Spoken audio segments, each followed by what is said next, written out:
少少，佢應該去到呢度。係。我哋呢度咧廚餘咧就20%，呢度水咧就60，呢度咧就佢浸3個月後咧，即係你寫翻個日子喺度。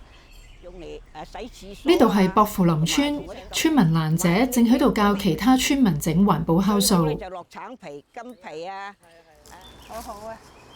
停咗。唔係有啲嗰啲塘內個頭啊，就係差唔多到。環境啊就舒服啲，住慣咗我，你叫我搬我都唔想搬。我翻屋企加救佢咯。隔鄰鄰舍比較容易相處啲，冇話出邊嗰啲閂埋門唔識人嘅。我哋即係隔離左右嗰條巷冚唪唥識嘅。呢個肥嘟嘟啊，聚翻啲土上去先。蘭姐喺退休之前已經參加明愛嘅活動，退休之後更加投入。初初我哋退休嗰陣時咧，阿先生見到我哋話：喂，阿蘭姐有冇興趣參加園藝組學下種嘢？我話好啊，大家學下嘢，又可以綠化呢個地區。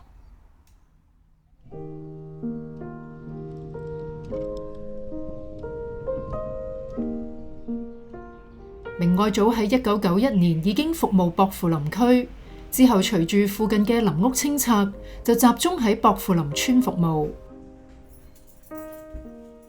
咁當時我哋最主要嘅介入嘅方向咧，就以協助村民啦，組織佢哋去改善一啲地區嘅環境問題為主嘅。咁我哋最主要組織佢哋咧，例如改善啲渠務衛生，咁就係做下排污啊。直至2008年，村入邊一次大水浸，令佢哋反思服務嘅手法。其實好多環境問題，佢哋原來都好關心嘅。再去諗嘅時候，其實原來大家好想喺度住落去。加上喺2010至到11年，長洲西灣嘅團隊鼓勵居民推廣漁民文化，成為社區發展服務轉型嘅契機。我哋喺過程裏面，其實都見到居民喺嗰次嘅參與裏面咧，其實佢哋係好主動同埋好落力去揾佢哋自己嘅一啲嘅展現佢哋自己嘅文化。咁我哋慢慢咧由一個解決問題一個導向咧，我哋轉咗為一個咧就係睇下點樣去發掘翻佢哋嗰個嘅社區嘅資本，然後咧就運用翻呢個社區資本咧，係令到佢哋一齊咧去參與翻一個社區裏面。明愛而家有7對鄰舍層面社區發展計劃，其中喺粉嶺龍躍頭就鼓勵村民保育傳統文化。可能讓少少位就啲人去廁所啫，因為如果呢邊咧，其實而薄扶林村就喺2013年展開留住運動。事實證明就係即係天文台嘅預告就係我哋用3個層面去介入嘅，一個係適宜居住嘅社區，一個咧係宜人嘅社區。第3個咧就係保育地區嘅歷史文化。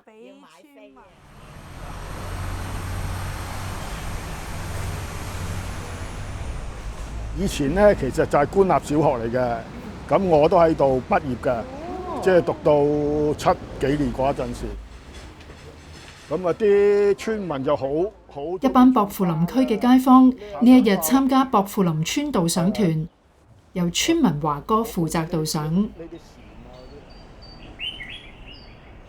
呢度就叫做菜園地啦。呢棵大家知唔知咩樹啊？呢一棵咧就係桑樹嚟嘅。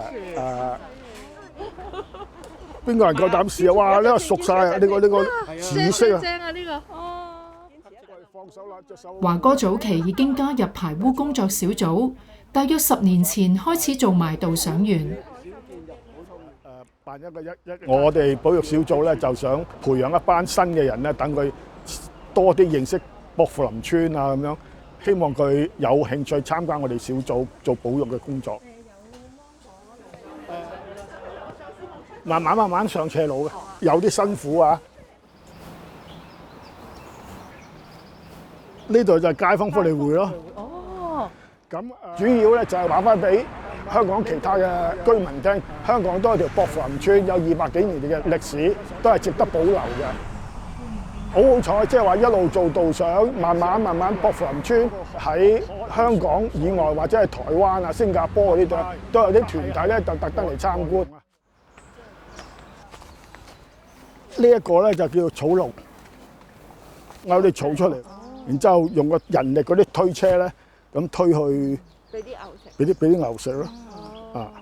即係咪底下出嚟？因為薄扶林村其實背負住一個寮屋區嘅名咧，其實都好多年㗎啦。禾稈草第二個。咁我哋好希望透過由村民去親身帶公眾去體會呢一種鄉村文化特色。當佢哋越去講嘅時候，你見佢哋帶導賞咧，你見華哥講得好開心，其實係令到佢更加去肯定自己條村嘅價值。